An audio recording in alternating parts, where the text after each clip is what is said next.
Ini karena home bias Ya, atau apa? karena kita ngelihatnya berita Indonesia gampang dan ya mungkin karena gue juga orang Indo gitu ya. Jadi Oke. ya udahlah. Jadi di saham sendiri kalau lu berinvestasi di Indo itu ada yang namanya home bias. Ya. Oke. Itu sesuatu bias yang lu akan berinvestasi cenderung kalau lu di negara itu. Contoh, lu orang Thailand, lu akan lebih bias untuk berinvestasi di Thailand.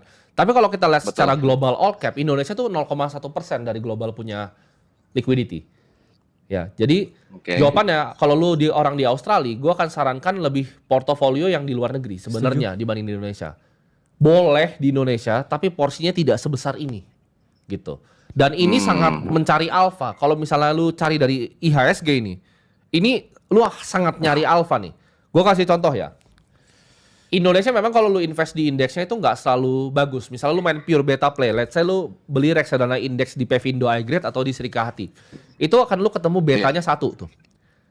Tapi kalau misalnya lu bikin lebih simple, contoh lu nggak mau beli reksadana indeks, lu mau bikin sendiri deh. Misalnya BCA 70%, BRI itu 30%.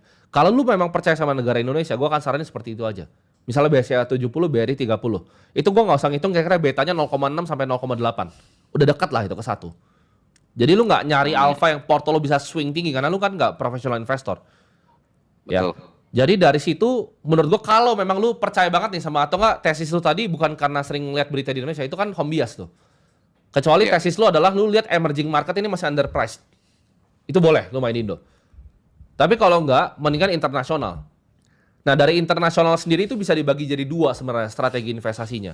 Kalau Warren Buffett selalu bilang 90% tuh di S&P 500. Nah, tapi ada cara nih sebenarnya untuk ngalahin S&P 500 karena kayaknya lu udah lebih advance dalam investing. Jadi kita akan bahas kali bro ya. Ya. Nah, jadi ini stylenya kalau pernah dengar namanya Dimensional Fund Advisor atau DFA. Jadi DFA itu pakai yang namanya teorinya Eugene Fama, Factor Tilt Portfolio. Jadi 5 factor investing. Ini gue belum pernah bahas yang pertama kali nih karena kayaknya lumayan advance yang tanya. Jadi kita akan bahas lu bisa actually